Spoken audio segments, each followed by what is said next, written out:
Good evening, everybody. We're going to lead in tonight with a Chicago native coming into our Sleepy Hollow town of Clarksville, Tennessee, bringing its own Pizzagate.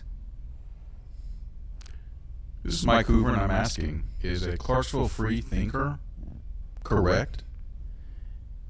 He's arguing that the Wuhan virus was created by China in order to thin out its elderly population. We'll discuss it.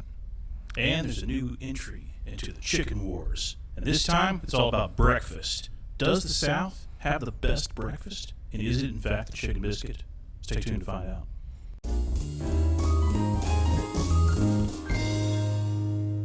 Okay, everybody, let's dig in to the Clarksville Now post that was very recent in the last week or so about a homemade kitchen that's producing pizza for our small little Sleepy Hollow town. Okay, we have a group of people that are producing pizzas on a Facebook lottery out of their houses. A lot of good comments, a lot of good quality product coming out. People are racing through the lottery to get these pizzas. They're very short ordered, right? There's only so much supply that this guy can make, but apparently the quality is top notch. Okay. We have a lot of really positive reviews on this town loves pizza. They love pizza, right? We just eat at least 10 more pizza places is what I think. So, but we also have some distractors, in the comments. So let's talk about these comments, okay? So, how's his commercial food permits and health inspections? This is one commenter, right? Laws about food preparations are to keep people healthy, okay? Followed up by another commenter underneath saying, unfortunately, his business is absolutely illegal. I think we're all scratching our heads right now trying to figure out why they would report on this. Speaking about Clarksville Now, it obviously seems to be a bomb in this person's business opportunities. Right. So what we're really kind of thinking about here is how much do people get to say, where do they start their business? Right. Have we all made potluck dinners where we bring food to our friends and families and they all say, this is great, you should start a business, right? Sure. Shouldn't we all test out our products before we just open a store and have the health inspection come in? And in the new day and age of social media, can't we just run a business out of our home without, or have the health inspectors come to our house and say, yeah, you can make viable product here? So, Mike, what do you think about that? I mean, where do we stand as commercial entrepreneurs? All right, I can go with what I believe and what I believe that these commenters are saying, and I have to disagree with them. First of all, I don't think it's absolutely illegal. It may be marginally illegal, if that. All right, I don't know the laws on in-home bakeries, but I assume they exist, and I assume that if they're running a story, they must at least, be in the gray area. All right, but when it comes to making quality product, we would not say that an individual who handcrafts a nice toy for children and only makes a limited quantity and sells them by lottery would be breaking any sort of rules. We would not bat an eye at that. So the fact that this person is making gifts of dough, gifts of good dough and cheese and pepperoni or whatever he puts on them, and giving those out for a lottery, I don't see a problem with that. So I think those people, I think they're coming from a place of, this is what we're used to. We're used to having these set restaurants. This is the way that it's always been done, so that must be the way it has to be done. I think they're mistaken if it doesn't have to be done that way. This is the new age. We live in our new world, our new normal. Lottery pizza from Facebook. Good response, Mike. I really appreciate that. I do. But Wayne, let me tell you why he's completely I think you're about to tell him. Let's just start with the illustration of making children's toys and selling them, right? If you think that the government's not going to be all up in your business, if you start trying to produce and sell children's toys, let's just start with collection of sales tax. Just put on there unpainted, right? And then there's no worries about it. No lead worries. See, you already know where we're going with this. Have you checked it to make sure that it complies with the guidelines about lead use, right? Does it contain small parts that can come off? Does it have the proper little warnings on it to say, well, this toy's for children 3 and under, stuff like that? There are a plethora of government regulations about children's toys, and they're designed to protect consumers because if you're going to start selling things for children to play with and put in their mouths, we want to have a reasonable level of assuredness that it's not filled with lead or has little parts that are going to come off and choke you or something like that. Same thing with pizza, right? If you want to go home and make your own pizza, you can do that. You can put pretty much whatever you want in it, right? You're free to do that because you're only affecting yourself. But if you start selling pizzas, right, to the public, whether it be by lottery, whether it be out of your home or out of a food truck or out somewhere else, the government gets involved because of food safety. They want to make sure you're storing your cheese at the right temperature, that it's not become moldy. They want to make sure you don't put weird ingredients in it, like sawdust or something like that. And they want their taxes too. If it's true that this person just started selling pizzas out of their home without jumping through the normal hoops, they're probably going to get in trouble. I have no idea whether this person has or has not complied with the guidelines. Well, it seems to be that on this Clarksville Man post that a lot of people think that this was a Clarksville Man post that pushed this pizza maker into the limelight, but was ultimately going to be the collapse of the entire product line. As soon as the regulators, I think they're all worrying too much, and I'll build up the argument here. Sure. Wayne, you want a good pizza. I do. Right? Everyone wants a good pizza. Right. You can't make a good pizza. I mean, we've had some of your stuff that you made. You can't make a good pizza, okay? So you go to your neighbor and you say, listen, you're an excellent pizza maker. I want you to make me pizza. The neighbor says, man, I can't afford to make you pizza. How about I pay for the ingredients? This is what you say to him. Uh-huh. Is that illegal? You pay for the ingredients and then he makes it. That's absolutely illegal. That's not illegal. So let's talk about this because we all buy product from a grocery store, right? Sure, taxes are there. That's what they pay. That's the regulations start at the manufacturers of the food. Mm-hmm. So why does the preparation start to come into play if we say we have quality ingredients from a store, we have quality ingredients from a manufacturer, as long as we don't exceed past a expiration date? So is it just the oversight of somebody coming in and saying, so can we do that in our homes? You can, that's where it starts getting a little fuzzy with things. You gotta look at other laws like zoning regulations and such. Am I allowed to operate what effectively becomes a commercial kitchen once I start selling things to the public? Right. And health inspector's going to come by and you're going to get your little score. Commercial kitchens are on-demand food. This is not on-demand food. This is per lottery. It's not on demand. He's offering up his services on a lottery system at his own convenience. It is not a commercial. You can't go in and buy it at your convenience.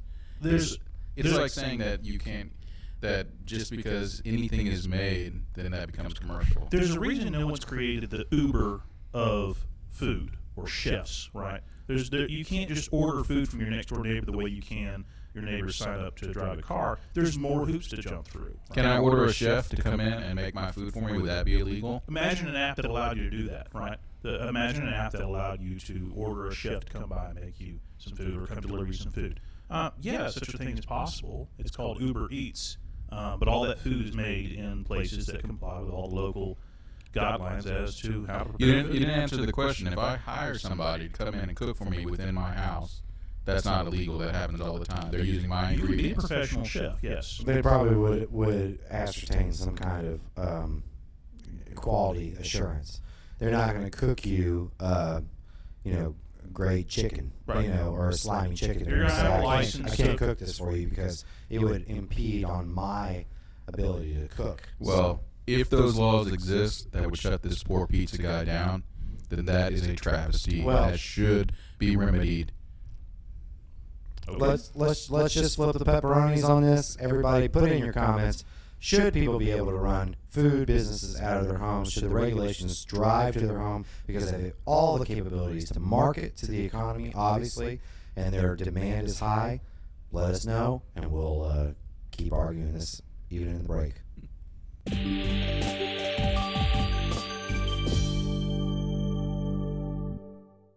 not going to go too much in depth in the story here. We're all familiar with it. We listened to it during the election until it got shut down. All right, but it's come back. Biden has said that we need to investigate whether Wuhan the Wuhan virus or the COVID-19 virus was created in a lab. So that investigation is going on. Mm-hmm. Maybe Trump was right. Maybe Fauci was wrong. I don't know. But the question here is not about whether or not it was created in the lab. A Clarksville native has an idea as to why such a virus would be created in the lab. Right. All right. He, almost convincingly, we'll see, we'll talk about it, he has a theory that China created this virus to specifically to cull their elderly population to increase the available resources for defense spending. Now, during our conversation, this was a little bit unusual. This wasn't something that I found on a news site. This was me discussing with another Clarksvillian what's been hearing in the news. I mean, everyone's been talking about it, so of course we're going to talk about it. And he had an interesting theory, and we went pretty in depth. But I want to see if you guys hit on any of the points, and then I want to see if the other one of you is going to be able to defend it. All right. All right. So, Wayne. Yes. What do you think about that? The theory that the COVID-19 was engineered in a lab with the intention of depopulating the elderly, I don't buy it. There is a lab in Wuhan, China, my understanding, that studies coronaviruses, and it is not seen as much of a it would be an awful coincidence to say that this new coronavirus that starts in Wuhan, China, there just happens to be a biological lab there that studies exactly those things. Sure, I've heard the theory that it escaped from the lab. It's a perfectly plausible idea, and even if it did happen, accidentally, even the Chinese might not know. Right, the whole nature of an accident. Somebody walks out with a little coronavirus on the bottom of their shoe or something. Sure, it could have come from there. But the idea that it was biologically engineered.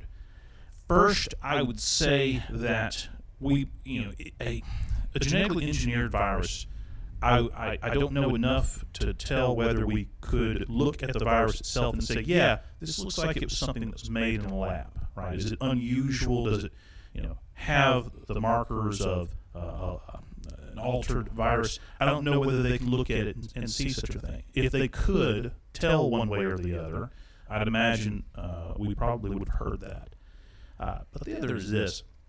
The idea that the virus was intentionally released in order to target a certain segment of the population seems like a somewhat plausible theory because of how much more aggressively it killed the elderly and the infirm. But that's true of every disease that exists. Right? There's nothing special about this that kills the elderly. The flu affects the elderly and the infirm more than anybody else. Every disease does that. So there's nothing special that I can tell about this virus that marks it as something that we should be particularly suspicious about being engineered. So what do you think, Robert? Wayne disagrees. He thinks that the virus, lovingly called the Boomer Bomber, was not Boomer Doomer was not designed to impact the elderly. You tend to disagree with him on that. Absolutely not. I mean, I can see why somebody would take the correlation between the evidence that was presented to them in the real life occurrence of what we saw, throughout the pandemic. Wayne even made comment to it of elderly were more affected, and that seems to be why a lot of the majority of at least the Western population seem to not regard it as such a major catastrophe, because we knew that it would only affect our weakest in the population and our elderly, because I've always kind of understood this from a personal standpoint of, if it had been affecting our children, we would have responded very differently, in the same way that we responded to polio, because that was a young person's disease. So you agree with Wayne then that this commenter is off base, that the virus was designed to cull the elderly? No, I think if the virus was designed to cull the elderly, in China, I think they would have very good reason to do so. You want to hide in plain sight. You want to make an accident look at, that's the majority of how we want our government, or we expect, I would say, our governments to run. They're not going to inflict a pandemic on us. They're going to accidentally release something, but it has been designed and manipulated to a point where it wants to serve a purpose, and that purpose was executed. I just don't know, and I don't think anybody really knows from the Chinese perspective, did it work? Because we know it definitely worked in Italy.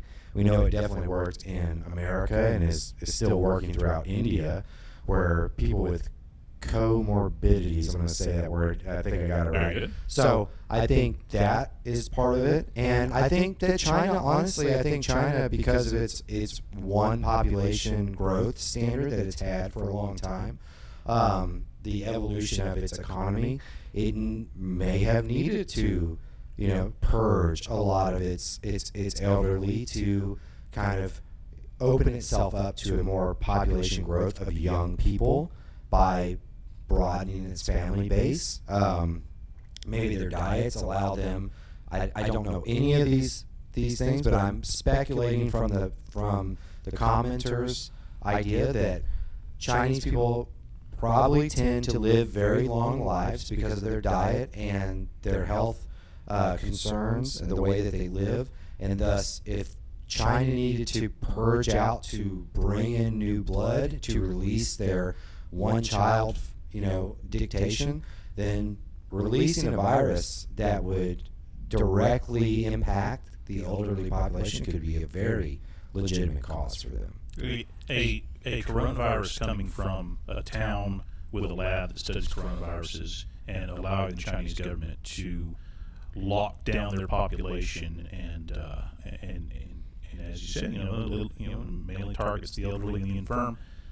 Does seem a little convenient, but I think that would have been true of most diseases. I don't think there's any reason to think that it had to have been engineered. Here's the thing about that I understand about China, right? China is very, very progressive in its productivity, right? Even though it has a long lineage of respect for its elderly, they are not producing what the younger generations are, and when they limited their ability to repopulate for that younger workforce, they needed to make a cost. They needed to make a change. All right, so was it a plan? Was it an accident? Let us know.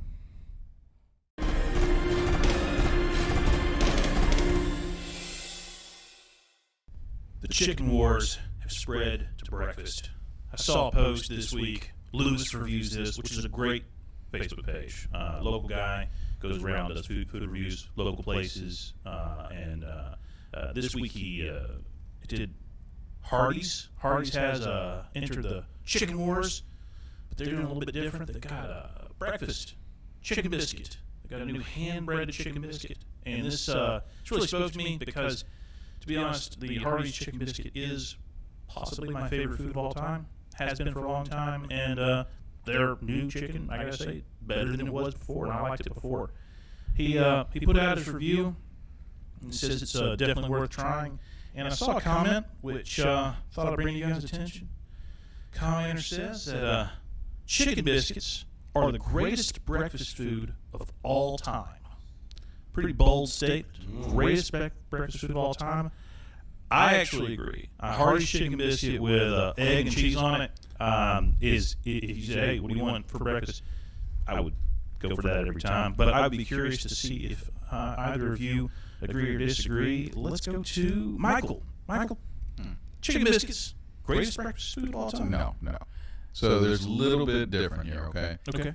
Chicken biscuits are not the greatest breakfast food of all time. Chicken, however, is the greatest breakfast ingredient of all time. Okay. So chicken makes amazing chicken biscuits. Take away the biscuit, put some waffles there, you got chicken and waffles. My personal favorite breakfast of all time. Okay. All right, take that out, you got chicken and eggs. You got all chicken and the eggs, both two different types of chicken. Yeah. Excellent breakfast sandwich. There are not two different kinds of chicken. Two different They're forms. different chickens at different Chicken at stages different of their forms. life. Oh my gosh. Okay. I see where you're going. Don't be criticizing. I'm gonna start soaking my steak in milk. Okay, Milk steak. That's two different kinds of. You never had milk steak? I've had milk steak. Don't let his naysaying fool you. Chicken is an incredible breakfast ingredient, and it is used to make some of the greatest breakfasts of all time. Okay. But the chicken biscuit itself is not the greatest breakfast of all time. I mean, that's obviously bacon and eggs. Bacon and eggs, you think is the greatest? Yeah, chicken. Okay. Yeah, chicken and eggs. Yeah, well, Yeah, squishy chicken. squishy chicken. Liquid chicken. Whatever you want to call it. Oh, It's still okay. chicken. No, this is hand-breaded chicken patties, all white meat on a biscuit. The best way to deliver. You just said bacon and eggs. You've totally taken out the biscuit. I mean, I'm saying the biscuit is all right. If you have breakfast and it doesn't have a biscuit, it's still breakfast. It's not like breakfast, but if you can you even call it the best breakfast? the best breakfast ever is a hand-breaded chicken patty between a buttery biscuit. 100%. There's no argument there. Go any morning to Chick-fil-A or Hardee's, Carl's Jr. and other places. Go anywhere and find out what they're going to run out of first. It's not going to be bacon and cheese and eggs because that's boring. Let me just ask you- It's boring food. No. Chicken. No, chicken. You know what? It's my turn. I still got 6 minutes to talk. We're not going to do this, okay? Chicken can be battered differently. Bacon comes out the same way every time. Eggs, there's nothing that these restaurants are going to do to eggs. They're not going to put cayenne pepper in eggs. They're not going to do anything different to their eggs. It's just going to be salt eggs. If not the most bland eggs you ever tasted. It's all chicken. It's all biscuit. The most I would ever concede is that the chicken biscuit is the best fast food breakfast of all time. You might be able to argue that. Maybe I wouldn't even say that. But here's the thing: when you go to IHOP, when your buddies and you got a lazy Sunday, you're going out and you're ordering the breakfast. Do you order a chicken biscuit? No, you don't order a chicken biscuit. You order bacon and eggs. You order some waffles. You order something else. It is not a chicken biscuit. You don't go to any sit-down restaurant with your family, with your friends, and order a chicken biscuit. You only like chicken biscuits because that's what you eat most because you're doing fast food breakfast. When's the last time either of you guys had a chicken biscuit? Oh, I loved Chick-fil-A chicken biscuits. Oh, yeah. Absolutely. 100%. Wendy's honey, the new honey chicken biscuit, fantastic. Oh, yeah. You mentioned the chicken and waffles. Hardee's has a variant where it comes with a waffle. So that's probably. I mean that right there is better than the chicken biscuit. But here's chicken plus waffles. Here's the thing, okay? The chicken biscuit is being presented in the comment. Chicken biscuits are the greatest breakfast food of all time. You are cascading too many foods. You're talking about pancakes and waffles and bacon and eggs. You can't bring all those into one thing. You can't bring all that food together. You're parsing out everything. If you had to have a one handheld piece of breakfast that incorporated all the goodness that was a great breakfast, it would be a chicken biscuit. No, it wouldn't. It'd be bacon. Okay. You got leftover bacon and your family's had dinner, you're running late for work, you walk out, you got all the spread there. You got a chicken biscuit, you got some egg patties, you got some hash browns, you got a big old plate of nice steaming bacon, you walk out, you grab a couple pieces of something for the road, what is it? It's the bacon. Well, you just So if you want a single finger, you didn't even put chicken in I there. said chicken biscuits in the front. You're not going to be walking by and go, let me grab this big old slobbery There's no way. chicken biscuit. There's no way. Slobbery. There's no way you're going to pass up a chicken biscuit for a slice of bacon. I said a couple slices of bacon. That's not. Still, I mean, if you had chicken biscuits completely completed in front of you and slabs of bacon, you might throw the bacon on the chicken biscuit, but that's just to accentuate the chicken biscuit. I mean, that's fair. That's a fair point. I would probably combine them. Yes. And I absolutely had it. I made it my own chicken biscuit with eggs, cheese, and bacon on it. See, well, here's the only thing, from my perspective, the only thing that could ruin a chicken biscuit, and I might be very alone in this, is ruins chicken sandwiches for me. I don't do chicken and cheese. Okay. I don't. I just think they don't go well together. That might be my palate. I just don't. You've never had eggs and cheese?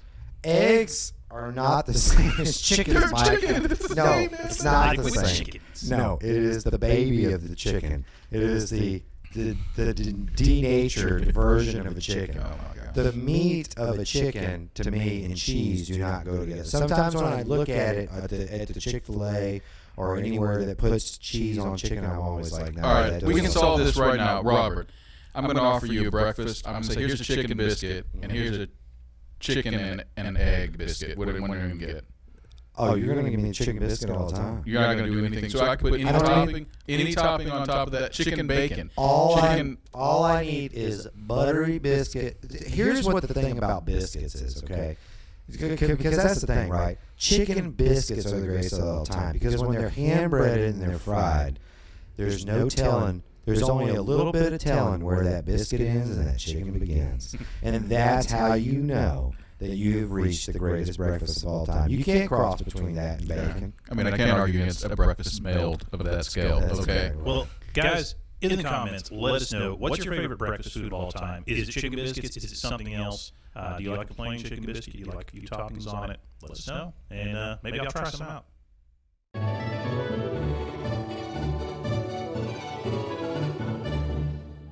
Wow, guys, what a great show. This was fun. Everybody in the comments and watching, thank you so much for coming.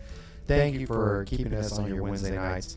We really appreciate you tuning in. If you need us to direct our attention to your comments or a comment that you think is very underrated in the thread underneath the article that you're very interested in, please drop that hashtag FTOC or FTO Clarksville, and we will pick it up, and you might be on this show giving us the fuel for these fires. And thanks for the comments that you've been leaving so far and for the contact that you've given us.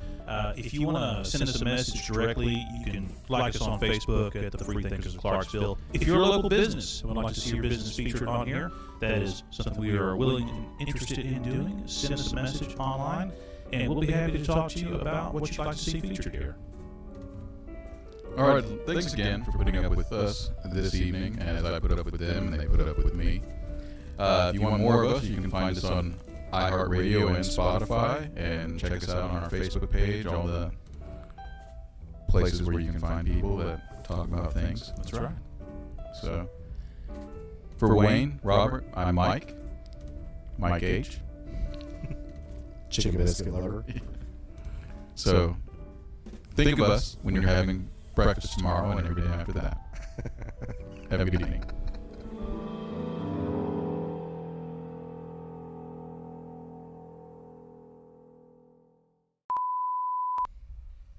Look how disgusting that piece of meat was. Yeah, it's not a mess. It's not really good.